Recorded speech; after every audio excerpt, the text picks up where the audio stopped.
Hay secuelas que nacen para agrandar una saga, para llevarla más lejos y demostrar que aquello que amábamos todavía tenía mucho que decir, pero luego están las otras, las que llegan tarde, llegan raras, cambian demasiadas cosas o directamente parecen hechas sin entender por qué la gente quería tanto al juego original. Por eso hoy vamos a ver 10 secuelas de sagas legendarias que no deberían haber existido.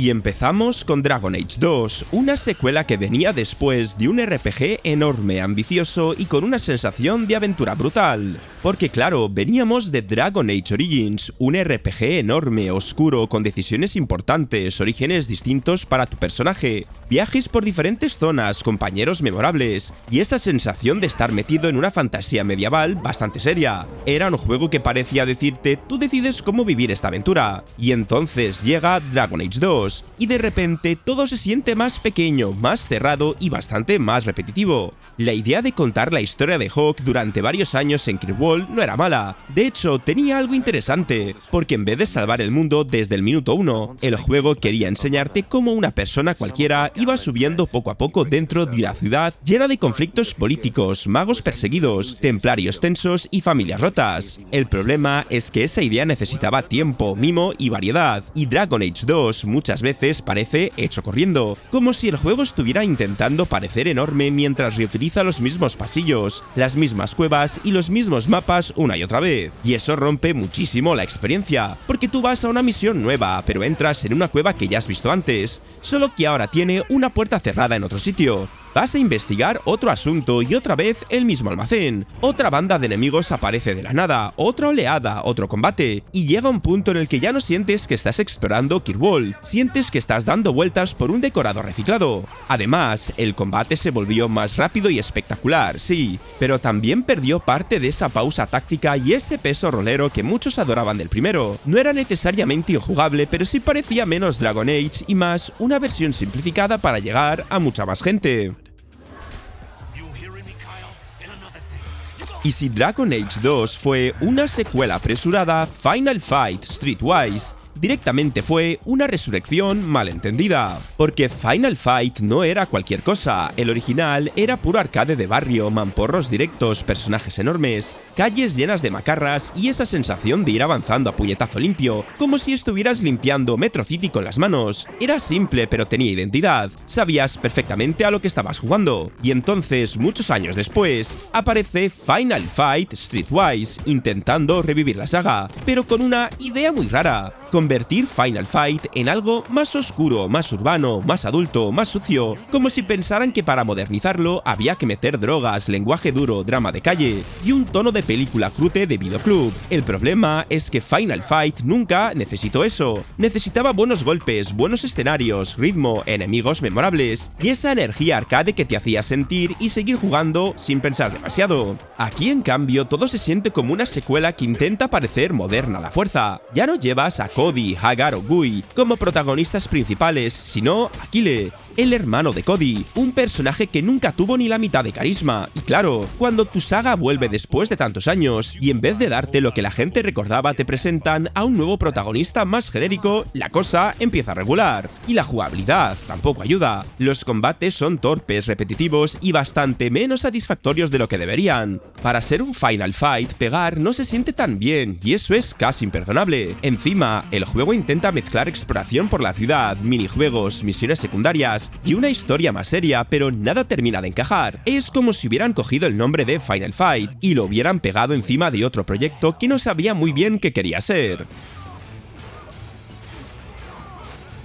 Algo parecido pasó con Marvel vs. Capcom Infinite, aunque aquí el golpe vino por otro lado. Porque claro, esta saga venía de ser una locura preciosa. Marvel vs. Capcom era exceso, era color, era gritos, era combates imposibles. Era ver a Spider-Man, Ryu, Dante, Wolverine o Morrigan reventándose la pantalla como si alguien hubiera mezclado un cómic, un arcade y una máquina tragaperra de luces. Y justo por eso la gente esperaba una fiesta, no una entrega que desde el primer tráiler ya olía a recorte, a producto raro y a algo aquí no está funcionando. El golpe más fuerte fue el plantel. Quitar a los X-Men en una saga donde personajes como Wolverine, Magneto o Storm eran prácticamente parte del ADN fue durísimo. Y sí, ya sabemos que había temas de licencias, películas, intereses de Marvel y todo ese lío empresarial, pero al jugador eso le da igual cuando compra el juego y ve que faltan iconos enormes. Era como montar una fiesta de Marvel vs Capcom y dejar fuera varios de los invitados que habían hecho legendaria la casa. Luego estaba el apartado visual, que tampoco ayudó. Infinite no tenía esa personalidad explosiva de Ultimate Marvel vs Capcom 3. Muchos personajes parecían raros, apagados, incluso feos en algunas escenas. Chun-Li se volvió meme antes de que el juego saliera. Y cuando tu campaña de marketing arranca con la gente riéndose de las caras de tus personajes, pues mal asunto. Jugablemente tenía cosas buenas, ojo. El sistema de gemas, los combates 2 contra 2 y ciertas ideas funcionaban mejor de lo que parecía. Pero el problema era que todo lo demás se hacía demasiado ruido. La historia era floja, el contenido no enamoraba,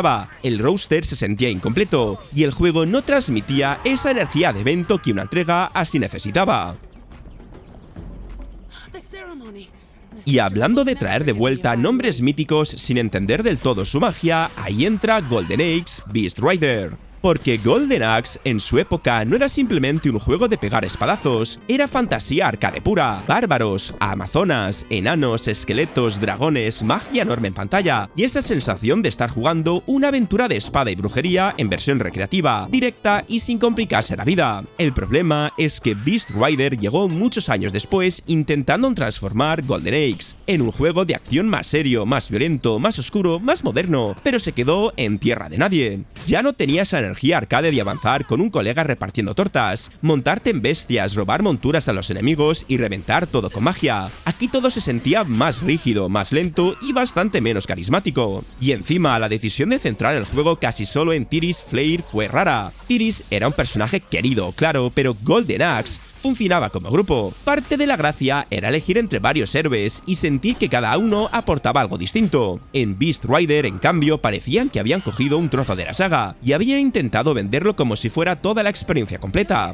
Y luego estaba el combate, que debería haber sido el corazón del juego, pero acabó siendo una mezcla incómoda de bloqueos, contraataques, esquivas y golpes que muchas veces no tenían el impacto que esperabas. Para un Golden Axe lo mínimo era que pegar se sintiera brutal, satisfactorio y con ritmo, pero aquí muchas peleas se volvían pesadas, los enemigos aguantaban demasiado y el juego te castigaba más de lo que te divertía. También estaban las bestias, que en teoría eran el gran reclamo, y sí, la idea sonaba genial, porque Golden Axe siempre tuvo monturas míticas, pero en la práctica no salvaban el conjunto.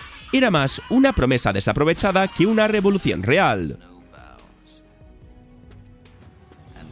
Y después llegamos a Turok Evolution, que intentó ser más grande, más salvaje y más espectacular que sus predecesores, pero terminó siendo irregular, torpe y bastante pesado. Porque Turok venía de tener una identidad bastante potente. No era solo un shooter con dinosaurios, era esa mezcla rarísima de selvas, armas exageradas, enemigos mutantes, bichos gigantes y una violencia medio salvaje que en Nintendo 64 tenía muchísimo encanto. Podía ser tosco, claro, pero tenía personalidad. Tú entrabas en Turok y sabías que no estabas jugando a otro shooter cualquiera. Con Turok Evolution la intención era volver a lo grande, contando con una especie de origen, con más escenarios, más acción, más criaturas y hasta fases aéreas. Y dicho así suena bien, porque la idea de recuperar Turok con más medios podía haber sido una pasada. El problema es que el resultado fue un juego que quería impresionar todo el rato, pero muchas veces se sentía torpe, irregular y cansado. El gunplay no terminaba de tener la pegada que necesitaba. Las armas podían ser creativas, sí, pero los combates se volvían repetitivos, la IA era bastante floja, y había momentos donde parecía que estabas disparando por disparar, sin esa tensión ni esa sensación de aventura peligrosa que tenían los mejores momentos de la saga. Y encima, el ritmo era un sube y baja constante, una fase medio entretenida, otra pesada, una zona que promete, otra que parece alargada porque sí. Pero lo peor fueron las fases de vuelo. Ahí el juego intentó meter velocidad, y acabó metiendo una de esas ideas que sobre la marcha suenan épicas, pero jugando se sienten muy incómodas. Control raro, secciones largas, poca precisión, y esa sensación de estar deseando volver al suelo cuanto antes. Cuando una novedad te hace suspirar cada vez que aparece, algo ha salido mal. Y si Turok perdió parte de su identidad intentando hacerlo todo más grande, Fear 3 la perdió intentando hacerlo todo más comercial. El primer Fear tenía algo muy especial. No era solo un shooter con sustos, era un juego que mezclaba tiroteos brutales, IA buenísima, pasillos inquietantes, tensión psicológica y esa sensación constante de que Alma podía aparecer en cualquier momento. El problema es que Fear 3 llegó con otra mentalidad. Ya no parecía tan interesado en darte miedo ni en hacerte sentir incómodo, ni en construir esa atmósfera rara y opresiva que hizo famosa la saga. Aquí todo tiraba mucho más hacia la acción cooperativa, los tiroteos constantes y el espectáculo fácil. Y claro, eso en otro juego puede funcionar, pero en Fear se sentía como si hubieran cogido una historia de terror psicológico y la hubieran convertido en una película de acción con fantasmas de fondo. La idea de jugar con Point Man y Paxton Field podía haber sido interesante, porque había drama familiar, poderes sobrenaturales y una conexión directa con el pasado de la saga. Pero en la práctica, el juego parecía más preocupado que por dos personas pudieran pasarse la campaña juntas que por asustarte de verdad. Y ahí se perdió muchísimo, porque Fear no necesitaba ser más ruidoso, necesitaba ser más incómodo. Además, el terror ya no tenía el mismo impacto. Alma, que antes imponía porque aparecía poco, porque era misteriosa y porque te dejaba con mal cuerpo, aquí estaba mucho más explotada. Y cuando conviertes un icono del miedo en algo demasiado presente, acaba perdiendo fuerza. Ya no era esa amenaza invisible que te perseguía mentalmente, era casi parte del decorado. Lo más triste es que Fear 3 no era injugable, tenía disparos decentes, momentos entretenidos y el cooperativo podía tener su gracia, pero como secuela de Fear fallaba en lo más importante. Cambió tensión por ruido, miedo por acción y personalidad por una fórmula mucho más comercial. Luego tenemos Ninja Gaiden 3, una secuela que quiso hacer a Ryu Hayabusa más humano, más cinematográfico y más accesible, pero en el proceso suavizó justo lo que los fans adoraban, porque Ninja Gaiden no era famoso solo por ser violento, rápido y espectacular, era famoso porque te exigía respeto. Entrabas confiado, te veía un enemigo normalito, te destrozaba la cara y el juego te decía aprende o apaga la consola. Esa era la gracia. Ninja Gaiden, especialmente con Ryu Hayabusa en la era moderna, era precisión, reflejos, tensión, dificultad, enemigos agresivos y una sensación brutal de dominio cuando por fin entendías cómo jugar bien. No era machacar botones sin pensar, era bailar con la muerte mientras la pantalla se llenaba de espadazos, sangre y enemigos que no te perdonaban ni media. Y entonces llegó Ninja Gaiden 3, intentando ser más cinematográfico, más accesible, más emocional, y ahí empezó el desastre. De repente, el juego parecía obsesionado con enseñarte que Ryu también sufre, que matar tiene consecuencias, que su espada está maldita,